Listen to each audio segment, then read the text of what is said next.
নমস্কার, আপনারা দেখছেন TV9 বাংলা ডিজিটাল। আমি কমলেশ। 26শে জানুয়ারি যেতে না যেতেই মানে জানুয়ারির শেষ লগ্নেই একেবারে গরম পড়া শুরু হয়ে গেছিল, উষ্ণ আবহাওয়া।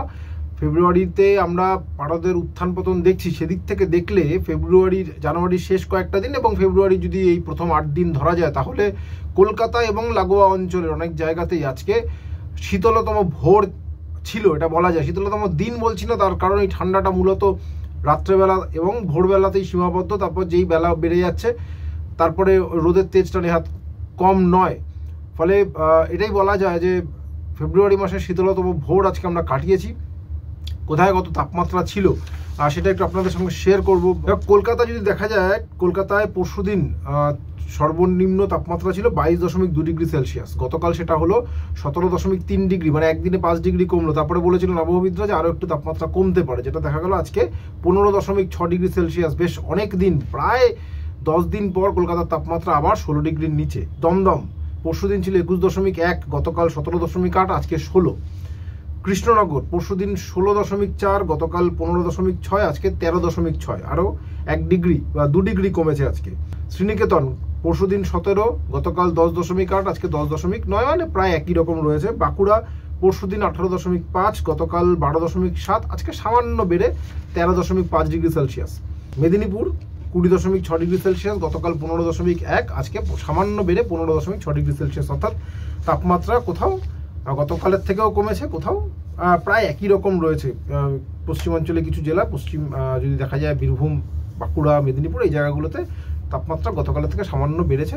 আর সর্বনিম্ন তাপমাত্রার কথা বললাম, সর্বোচ্চ তাপমাত্রার কথাও যদি বলি, তাতে রোদের তেজ রয়েছে, এটা যেমন ঠিক, আবার এটাও ঠিক যে মাঝখানে যেভাবে তাপমাত্রা বাড়ছিল দিনের বেলা, যেহেতু উত্তরে বাতাসটা একটু জোরদার রয়েছে, আজকেও রয়েছে গতকালের মতোই, আজকে দিনের বেলাতে উত্তরে বাতাসটা জোরদার ছিল, ফলে তাপমাত্রাটা, সর্বোচ্চ তাপমাত্রাটা কিছুটা হলেও কমেছে। ওই যে 30, 31, 32 অনেক জায়গায় পৌঁছে গিয়েছিল, সেই তুলনায় সর্বোচ্চ তাপমাত্রাটাও একটু হলেও কমেছে। আজকে কলকাতা 26.5, আলিপুর, ডায়মন্ড হারবার 29.3, এটা 31 ডিগ্রির ওপর উঠে গিয়েছিল।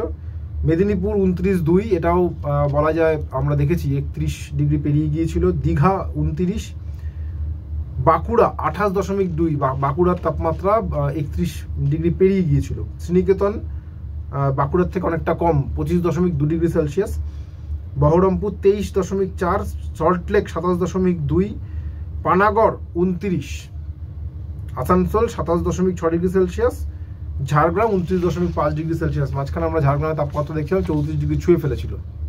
অর্থাৎ এই যে উত্তরে হাওয়া যে ঢুকতে শুরু করেছে গতকাল থেকে, তাতে খানিকটা হলেও যে গরমটা মাঝখানে পড়ে গেছিল তার থেকে আমরা নিষ্কৃতি পেয়েছি। এবং আবহাওয়াবিদরা বলছেন শনিবার, আজকে কেটে গেল, রবিবার সোমবার, এই দুটো দিন আশা করা যায় এই রাত্রেবেলা অন্তত এই ঠান্ডা আমেজটা থাকবে। কতদিন থাকবে তার আগে একটু উত্তরবঙ্গের আবহাওয়া কেমন ছিল একটু দেখে নিই। উত্তরবঙ্গে মালদায় সর্বোচ্চ 24.5, সর্বনিম্ন 14.1, কোচবিহার সর্বোচ্চ 25.5, সর্বনিম্ন 12.3 ডিগ্রি সেলসিয়াস। জলপাইগুড়ি 25.8, সর্বনিম্ন 13.4, আলিপুরদুয়ার সর্বোচ্চ 25, সর্বনিম্ন 11, বালুরঘাট সর্বোচ্চ 26, সর্বনিম্ন 14.5 ডিগ্রি সেলসিয়াস। অর্থাৎ ওই মোটামুটি একই রকম বলা ভালো। দক্ষিণবঙ্গের কিছু জায়গার থেকে উত্তরবঙ্গে এখনো রাতের ঠান্ডাটা বেশি রয়েছে।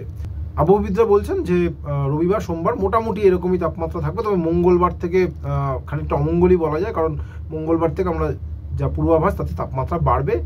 মঙ্গল, বুধ, বৃহস্পতি, শুক্র 2 থেকে 4 ডিগ্রি সেলসিয়াস তাপমাত্রা বেড়ে যাওয়ার সম্ভাবনা রয়েছে। অর্থাৎ সেই অর্থে দেখতে গেলে আবার গরম পড়ে যাবে, যেহেতু আর নতুন একটা পশ্চিমী ঝঞ্ঝা ঢুকছে। এই যে উত্তরে বাতাসের যোগানটা এখন ভালো রয়েছে, এই যোগানটা আবার বন্ধ হয়ে যাবে এবং বঙ্গোপসাগর থেকে জলীয় বাষ্প ঢুকবে, ফলে রোদের তেজ এবং তার সঙ্গে জলীয় বাষ্প বেড়ে যাওয়ায় যে গরমটা সেটা থাকবে, তাপমাত্রাও অনেকটা বেড়ে যাবে। তারপরে আর ঠান্ডা কি ফিরবে, এটা একটা লাখ টাকার প্রশ্ন।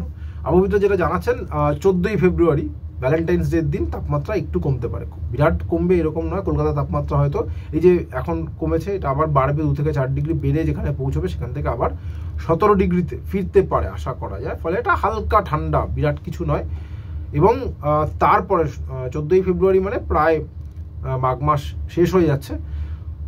এটাই বলার যে যেটা আগেই আবহাওয়াবিদরা বলেছিলেন, যে মোটামুটি যা দেখা যাচ্ছে কলকাতা এবং লাগোয়া জেলাগুলোর ক্ষেত্রে মাঘ মাস শেষ হলে যাওয়ার পর আর ঠান্ডা ফেরত আসার সম্ভাবনা খুব কম। পশ্চিমাঞ্চল এবং উত্তরবঙ্গের জেলাগুলোতে হয়তো রাতের দিকে ঠান্ডা আমেজ থাকতে পারে, কিন্তু কলকাতা মাঘ বিদায় মানে শীতেরও বিদায়। আপাতত এটাই আপডেট। এরপরে নতুন কোনো আপডেট পেলে নিশ্চয়ই শেয়ার করবো। আপাতত এটুকুই, সঙ্গে থাকার জন্য অনেক ধন্যবাদ।